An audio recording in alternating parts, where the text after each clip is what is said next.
Banal na araw sumikat, halina't sumambang lahat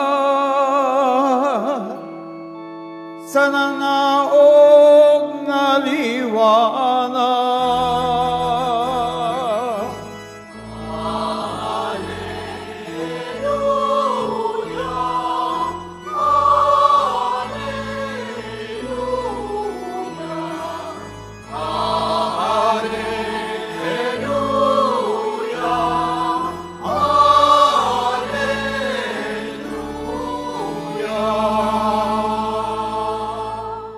Sumainyo ang Panginoon. At sumairi Ang simula ng mabuting balita ng Panginoon ayon kay San Juan.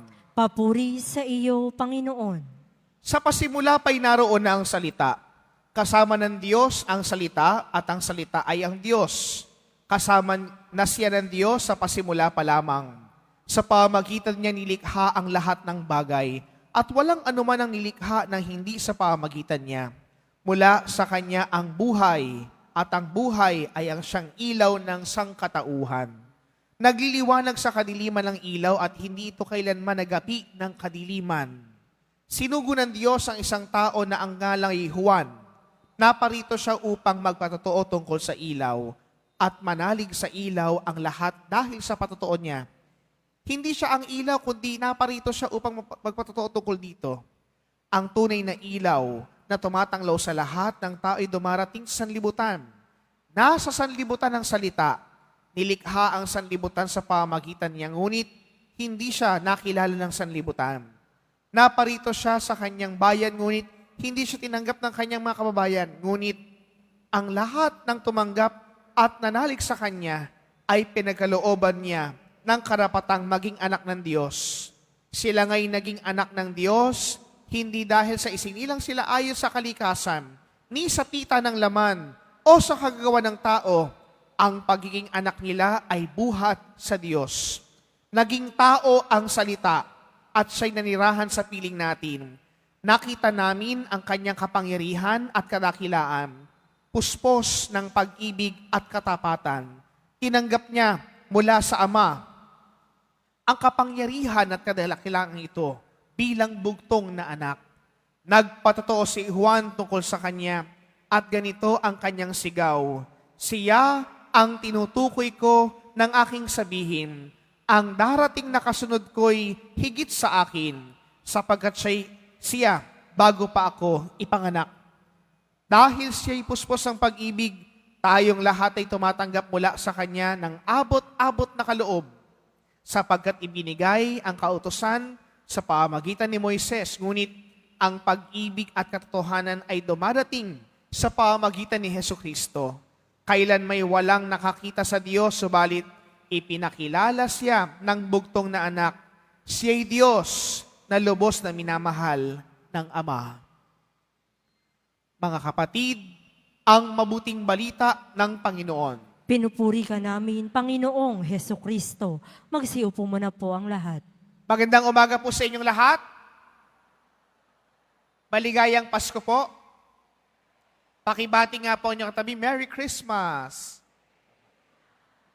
Mga kapatid, narito na po tayo sa pinakamasayang araw ng taon, ang Pasko ng pagsilang ng ating Panginoong Hesukristo. At mga kapatid, alam niyo po, kapag po pinagdiriwang ang Pasko, at ang dahilan kung bakit may Pasko ay dahil sa misa ng araw na ito, sa ating pagpapasalamat sa Diyos dahil ang salita ay hindi napakong pangako, ang salita'y nagkaroon ng kaganapan. Ito ang ating Panginoong Hesukristo. Kaya mga kapatid, sa mabuting balita, sa pasimula ng Ebanghelyo ni San Juan, ano ba itong Sa pasimula pa lamang ay narito na ang salita. Sa Griego po, ang ginamit po nila ay logos. Logos spermatikoi. Bakit po logos? Ano ba yung salitang ito? Kasi mga kapatid, marami na pong nagsasabi na nung sinulat po itong Ebanghelyo ng San Juan, sinulat ito para sa mga Griego. Ibig sabihin yung mga Griego, mga pilosopo, mga nakapag-aral, mataas ang pinag-aralan. Kaya po, ginamit ni Juan yung salitang logos bilang karunungan, salita, upang tanggapin ito ng mga Griego. Dahil ang salitang ito'y namutawi mula pa nung nilikha ang mundo, mula nung wala pang konsepto ng Santissima Trinidad, mula nung ang Diyos Ama pa lamang ang nababanaaga ng mga tao. Ngunit ang mga propeta'y walang tigil na sinasabi na darating ang Mesiyas, Emmanuel ang kanyang pangalan, na ang ibig sabihin ay nasa atin ang Diyos. At sa pagkakataong ito mga kapatid, nagkaroon ng kaganapan ang salita na pinangako ng mga propeta. At dahil sa isang dalaga na ang ngalan ay Maria, ipinanganak ang Hesukristo na nagligtas sa buong mundo. Si Jesus Nazareno, ipinanganak sa araw na ito. Nagdiriwang tayo't nagsasaya, hindi dahil maraming handa, hindi dahil meron tayong kukuhaning aginaldo sa mga ninong at inang natin. Nagdiriwang tayo't nagsasaya dahil ang Diyos na lubhang dakila, inabot ang sangkatauhan. Ang Diyos na ubod ng taas, bumaba para maintindihan natin ang kanyang pag-ibig na walang hanggan. Ang Diyos na hindi natin nakikita, nagkaroon ng mukha na anyo ng tao na una nang nilikha, mukha sa larawan ni Jesus na ating Panginoon. Yan ang Pasko, mga kapatid. Ang Pasko ay araw ng pagbubunyi, pagsasaya, pasasalamat sa Diyos dahil ang Diyos ay naging totoo sa kanyang pangako. Pangako na hindi napako.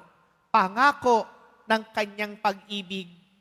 Pangako ng kanyang kaligtasan. Kaya mga kapatid, ito ang dahilan kung bakit tayo nakakatanggap ng regalo kapag Pasko. Kung bakit tayo nakakatanggap ng aginaldo. Kung bakit tayo nagpapasalamat sa loob ng simbahang ito, hindi dahil merong halaga ang mga bagay na natatanggap natin, kundi nakamit na natin ang pinakamagandang regalo na ibinigay sa sangkatauhan. Ito'y walang iba, kundi si Jesus na pinagmulan ng ating kaligtasan. Kaya mga kapatid, paalala ko po sa inyong lahat, ngayong Pasko, huwag niyong tatanggalin si Kristo sa inyong buhay. Ngayong Pasko, huwag niyong tatanggalin si Jesus na naging dahilan ng pagdiriwang na ito.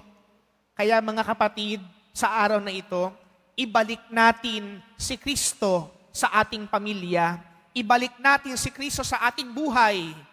Ipanganak nawa sa muli sa ating puso upang maintindihan natin ang totoong dahilan kung bakit may Pasko. Ang Pasko ay wala sa gayak. Ang Pasko ay wala sa kung anuman ang nakukuha natin sa labas matapos ang misang ito. Ang Pasko ay Pasko dahil kay Kristo. Kaya mga kapatid, sa pagpapatuloy po ng ating banal na pagdiriwang na ito, sa ating pagtanggap ng banal na Eucharistia, nawa ngayong Pasko ng pagsilang, maunawaan natin ang pag-ibig niyang walang hanggan. Matanggap nawa natin na si Jesus, kapiling natin, kaisa natin, ipinanganak na muli sa ating puso at diwa. Sa ngalan ng Ama at ng Anak at ng Espiritu Santo. Amen.